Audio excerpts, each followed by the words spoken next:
What's up guys, this is Harv with Harv's Corner again. Today over Arc 101 we're going to be going over breeding some tames. Really? Right now. That's how we're going to do this. Well, we're off to a great start.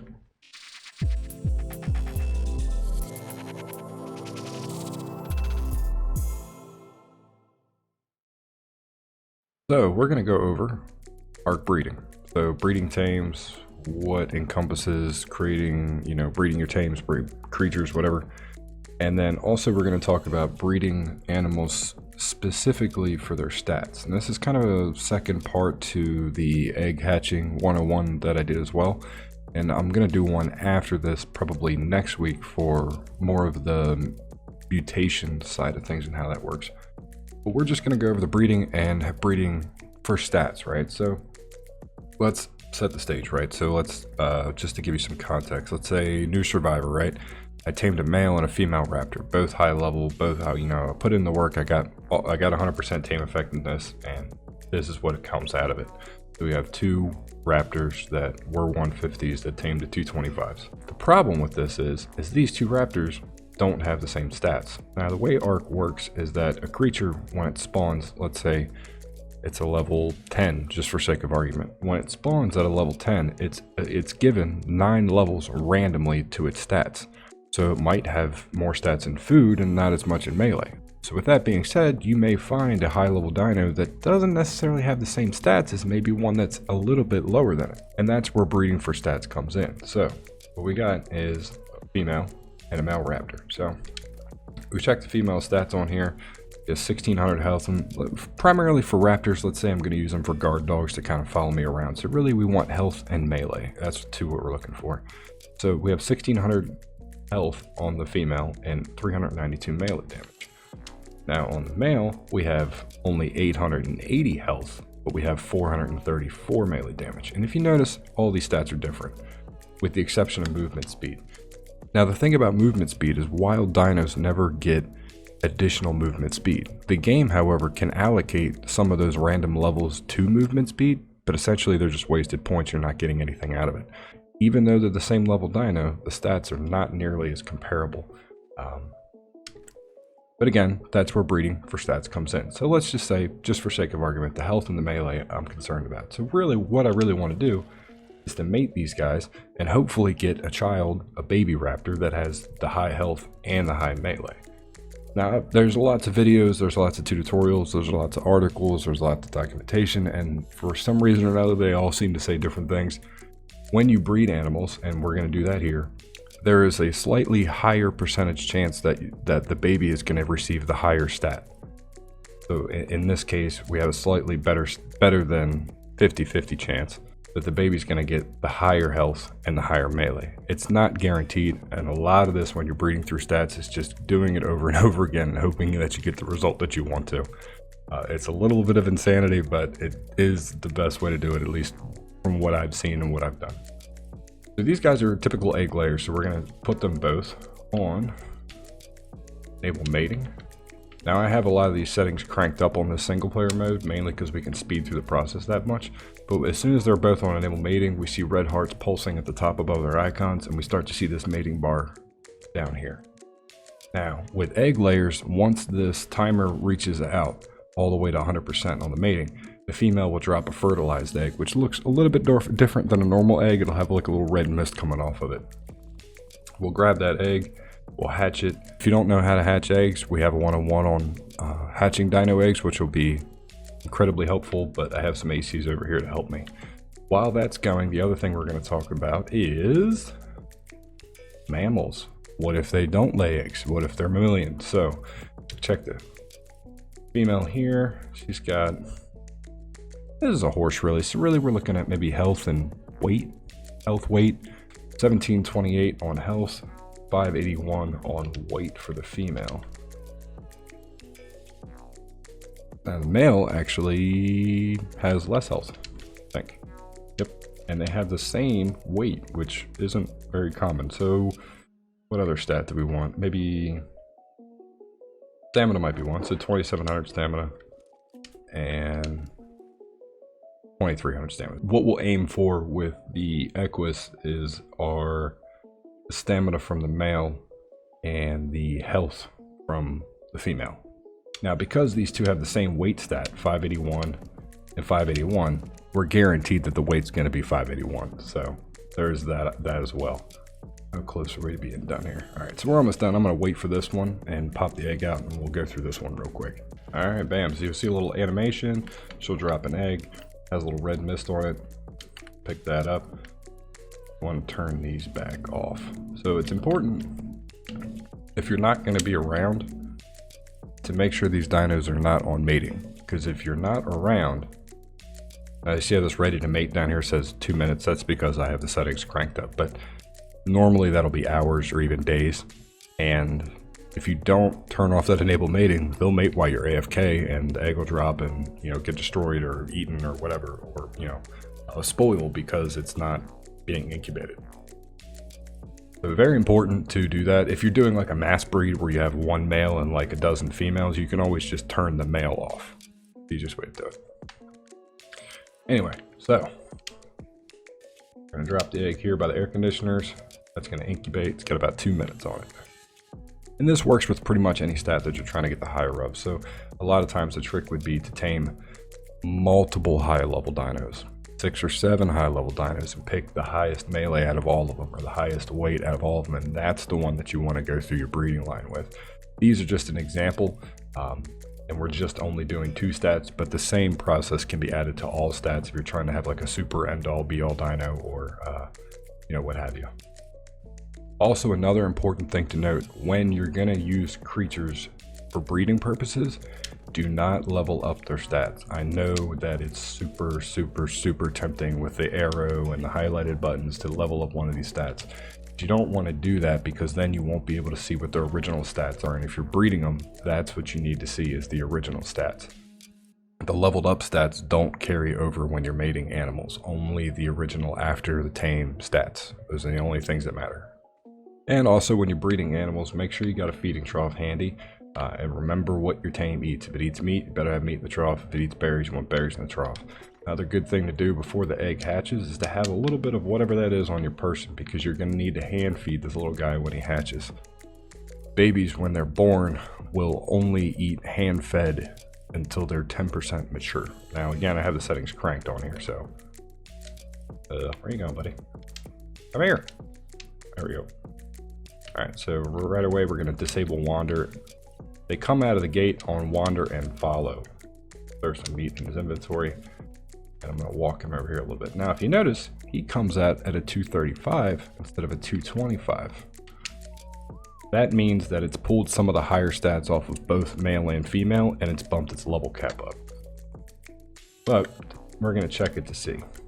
So we took 1600 health, which I think was the higher of the 2 healths, right? Oh yeah. That's female's health.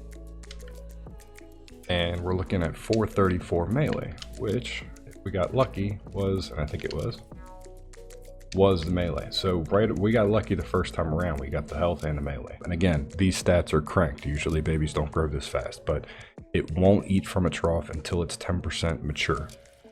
It'll change from baby whatever to juvenile whatever right there. That's when they start eating out of a trough. And if you notice, right above his name is a tiny silhouette, a tiny little feeding trough emblem. At that point, he's eating out of a trough, but you want to make sure that you have a trough and that you're hand feeding them. Babies can starve very quickly.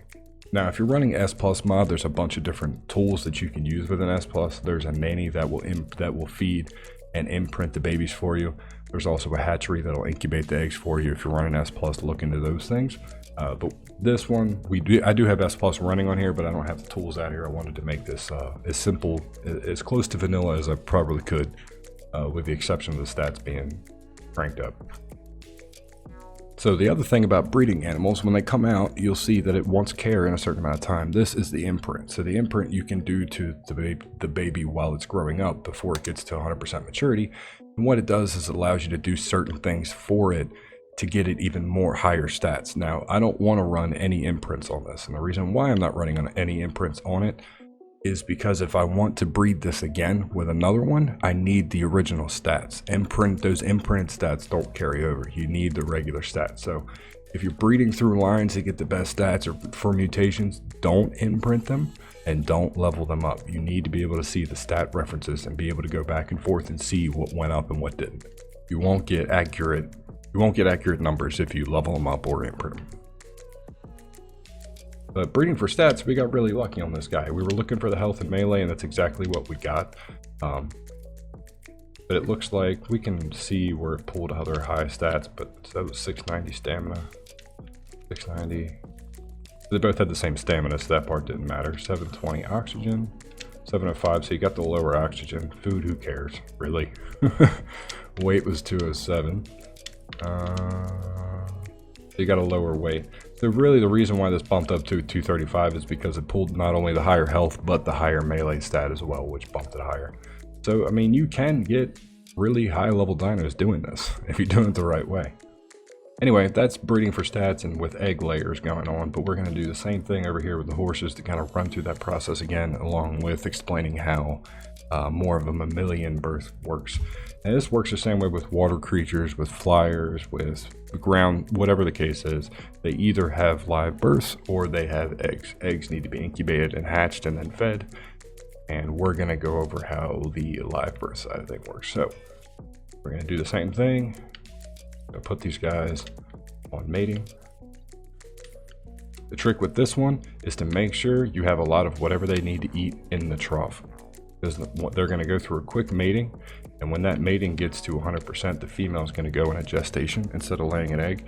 During the gestation, she eats more than normal, so you want to make sure your food trough is filled up with whatever she likes to eat.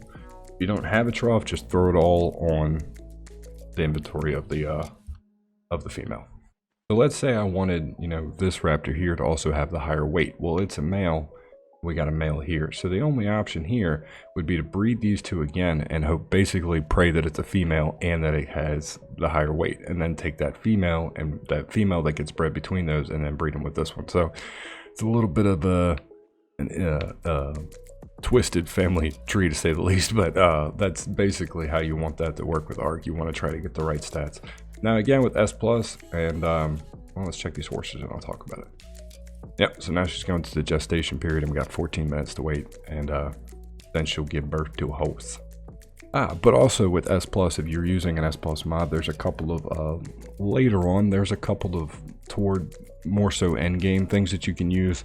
One that will change the gender of certain dinos around, so you can use that to your advantage. There's another one that will guarantee a mutation. You can use that to your advantage as well.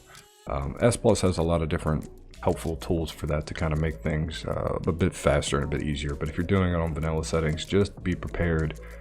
You might have to kill some of these guys because they're not really going to be any use to you. Oh, and another thing to talk about, sometimes there is a chance, and it's fairly low, of getting twins or even triplets. Now, in both cases, twins, triplets, or even if it's just a regular, even if it's just one, they're all going to have the same stats. So if this egg that hatched over there was triplet raptors, they would all have the same stat line as this. They would all be the same line. Now, some of them might be male and some of them might be female. The gender might be different, but the stats are always the same, which is actually really good depending on what you're trying to do. So a quick synopsis, don't level them up. Don't level up your tames when you tame them. If you're taming them for breeding, don't level them up. When you mate them, check their stats. Check the higher stats, see what stats are the best. Those are the ones you want to transfer down. Hatch the egg, check the stats on the one that's growing up and make sure that it has the stats that you're looking for, and then rinse repeat, really. And if you're wondering, and we'll put a link into the description for a couple of these, I normally use the Dododex, but there's a couple of other taming applications. What you can actually do is put your server settings into these things, and then when you knock a tame out, to be able to check its stats, you can take all of these stats and plug it into that calculator, and that calculator will tell you how many of those random points got assigned to each stat. It'll tell you how many wasted points got thrown into things like movement speed, but it'll also tell you if it has like an above average health or an above average melee or below average weight. And those taming tools can help you out a lot, and it can speed up the process a lot easier. So that way you knock the tame out, you're not necessarily committed to taming it, until you check the stats on it, and then you can commit because you know it's going to be a one that you want. Oh, and the only thing we will say about mutations, and we can show you that real quick as well while we're waiting on these horses, is if you check the inventory of the child, and in the center all the way down at the bottom, you'll see a show ancestors option. What that'll do is it'll tell you the mother and father right in the center and what, you know, that he's there. But also if you have mutations, you're going to see them, and they have matrilineal and patrilineal lines, and it'll let you know what that mutation is. Now, there'll always be like a color mutation, like a color will change for you, but sometimes you won't see a color change, so you always want to check this to make sure that you didn't or did get mutations. Another thing to note with more of the mammalians, that when they're in that gestation period, once they're there, you can disable the mating. You only need the mating active for that original bar to go up. Then once they're in gestation, or once they laid an egg, you don't need it anymore, so you can turn them back off. Good practice, like I said, the last thing you want to do is log in the next day and realize there's eggs. There would have been eggs on the ground for you to hatch, but you left them on mating and walked away. I've definitely been guilty of that a few times. This guy is all grown up already, and when they do grow up, they'll be on aggression level attacking target, so you always want to make sure of that too. I always try to make sure they're on passive if I have them inside of like a, you know, like a little pen like this. Now, if this was a female full grown, she would be ready to mate immediately when they're full grown. I know it sounds a little weird, but females when they grow up are immediately ready. Now this female I can probably breed again right now, yeah, because I have the settings cranked up. But usually you gotta wait some days before the creature's ready to be to go through the mating process again. And these are really the two biggest mating things you're gonna do. You're gonna have egg layers, and you're gonna have like the, you know, more of your mammalian creatures that go through live births. That's pretty much it. Unfortunately, with the standard arc right now, your insects, like most of the invertebrates, aren't actually breedable yet, so there's none of that. However, there are some awesome mods that I'm sure we're going to go over as far as insect breeding goes. One of which we did a mod review on, which was for Kraken's better dinos. That one allows some of them to be able to breed. Alright, we're back, and I got about 20-ish seconds till we have the Equus has a little Equus baby. If you notice, the female actually, like, the belly gets big and everything, so you can actually, tell that it's pregnant. Come on. Oop, oop, oop, oop, oop. There we go. Oh, it's kind of stuck in there. There we go.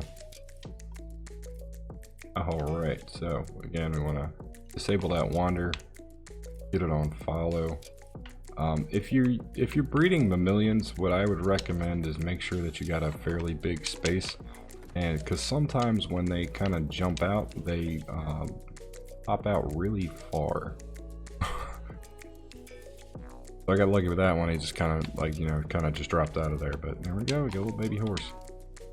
The other thing to note is the colors. So the colors, sometimes they'll take some from the male, sometimes they'll take from the female. It's not necessarily guaranteed that they're going to split the difference between the two colors.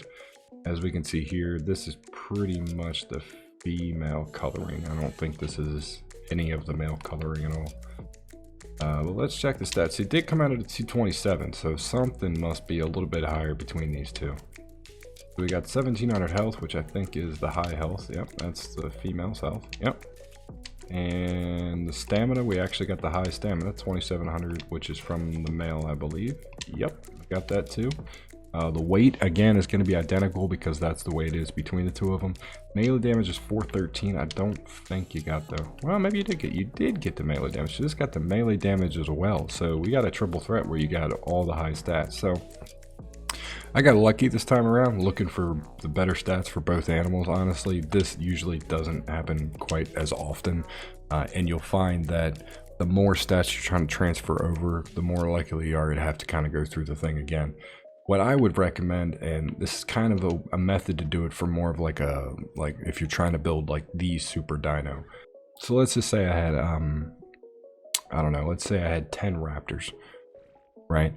And I paired them off of who had the highest health stat, who had the highest stamina stat, who had the highest weight, who had the highest melee. And I paired them off and bred them individually to get those highest stats out of the babies. I can in turn take those babies, and when they grow up, I can breed them. So then I have, you know, the one from the higher melee group and the one from the higher health group, both mating to try to get the one with the highest health and the highest melee. And then you trickle on down the line until you end up with one raptor with the higher stats out of all of them. The breeding for stats is a lot more in depth than you may have thought. If you thought breeding an arc was simply, you know, made them breed them and that's how it works, not necessarily. Stats play a lot to do with it, and it's a lot more complicated. There's a lot, you can go a lot further down the rabbit hole if you choose to. And again, breeding for stats can be incredibly beneficial coming out of the gate with better stats. This is great for T-Rexes when you're taking them in boss fights, or for resource dinos when you're trying to get the higher health. For speed out of your, you know, out of your runners, kind of like the horses. It's very, very, very useful. Yeah, so breeding, that's pretty much it in a nutshell. If you were, now let's say we weren't breeding for stats, let's say we were just gonna imprint these guys and just use them. So again, because my settings are cranked up, obviously I don't have an hour until this thing grows up to be able to imprint on it. But let's say that timer said 30 seconds, and when it tings up, it's going to ask me for a few different things. It may ask you to cuddle, in which case you just interact with it and it'll do a little animation and that's it. It may ask you for go for a walk. Now all you got to do then is put it on follow and just run around. Get it to follow you around for a little while. Eventually you'll see it stop. You'll see a little percentage sign of its imprint chime in above its head. It'll do a little animation, and that way you know you're done. Sometimes you have to hand feed it things. It'll want something to eat, so a certain thing, or even a certain kibble related thing, in order to get the imprint. So imprints are a lot more complicated as well, but once you get to the point, even if you're just breeding these guys just to get a child so that you can imprint, you can go through those imprint stats, great, but you can also do that when you get to, if you were breeding for the best stats and getting down to that last breed, then you could imprint those stats and get it even better as well. So what I would recommend is breed for stats first, and then when you get to that point, then do the imprint, because again, you don't want to level these guys up and you don't want to imprint them. Imprinting them will change these stats and make them all higher, and your imprinted stats don't carry over to child dinos, so that you don't have anything to compare it to. So if I imprinted this thing and let's say its health went from 1700 to 3000, if I got 100% imprint on it, right? If I go to breed it again, the child's never going to get 3000 health. It's only ever going to get 1728 at the best. So it helps to have that stuff as well. The other option would be to get a notepad document or write it down or something like that to keep track of what the stats were, or even build boards like the billboard signs and put them next to the tames and mark the stats down so you know which ones they are then too. Naming them with the stat you're trying to pass down. Like if this was the health, I could just name it Equus 1728 health, you know, something very easy for me to distinguish that that's the purpose of the dino. So breeding and breeding for stats are definitely two different things. If you're just breeding, that's a quick thing to do. You can mate them, you can breed them, you can imprint them and already have better stats. But if you're breeding for stats, you're gonna get even higher level things, which makes things like boss fights a bit more easy to do, even with a smaller tribe or even solo. And it also makes PvP animals a lot better too, because you can bring to the table really high level animals. Normally in the wild, let's say your server difficulty means that 150 is the best dino you're going to find, right? So a 150 dino with a perfect tame is going to tame to a 225. You're only going to get 75 more levels after that. So the best you're ever going to have is that 300. Now, with the way this works, already this raptor's can be a higher level cap. It's already going to be 10 levels above that, because it's 10 levels above the parents. You can keep doing this and breeding higher level stats into the line to get even higher dinos. And again, we're going to go over mutations next week, because that adds an even bigger dynamic and more possibilities for higher levels and better stats for dinos. But that's breeding in a nutshell. Key things to take away from this: pay attention to the stats of the animals that you're taming when you knock them out. Use a tool like Dododex or Gamepedia or a few others that'll actually check the stats and tell you if they're good stats or not. And if you're leveling them to breed them, don't imprint them. If you're done with it and just want the better stats, go ahead and do that imprint, but make sure you have all the necessary things at hand. And yeah, again, thanks for watching. Hope this was helpful. If you have any additional questions, please feel free to shoot them in the comments. If you like what you saw, please throw me a like, subscribe, hit that notification bell so you can see when the next video is coming out. And as always, if there's something else that you guys want to see done, see explained, feel free to again shoot me a comment, let me know what you think. And if there's something else that you guys want explained, feel free to shoot a comment, let me know. It's something I can address, something I can make a video on, we'll totally do that. Again, my plan is next week for like our ARC 101 Wednesday is to do more of the mutation side of things, to explain how the mutations work and how to incorporate that into your breeding as well.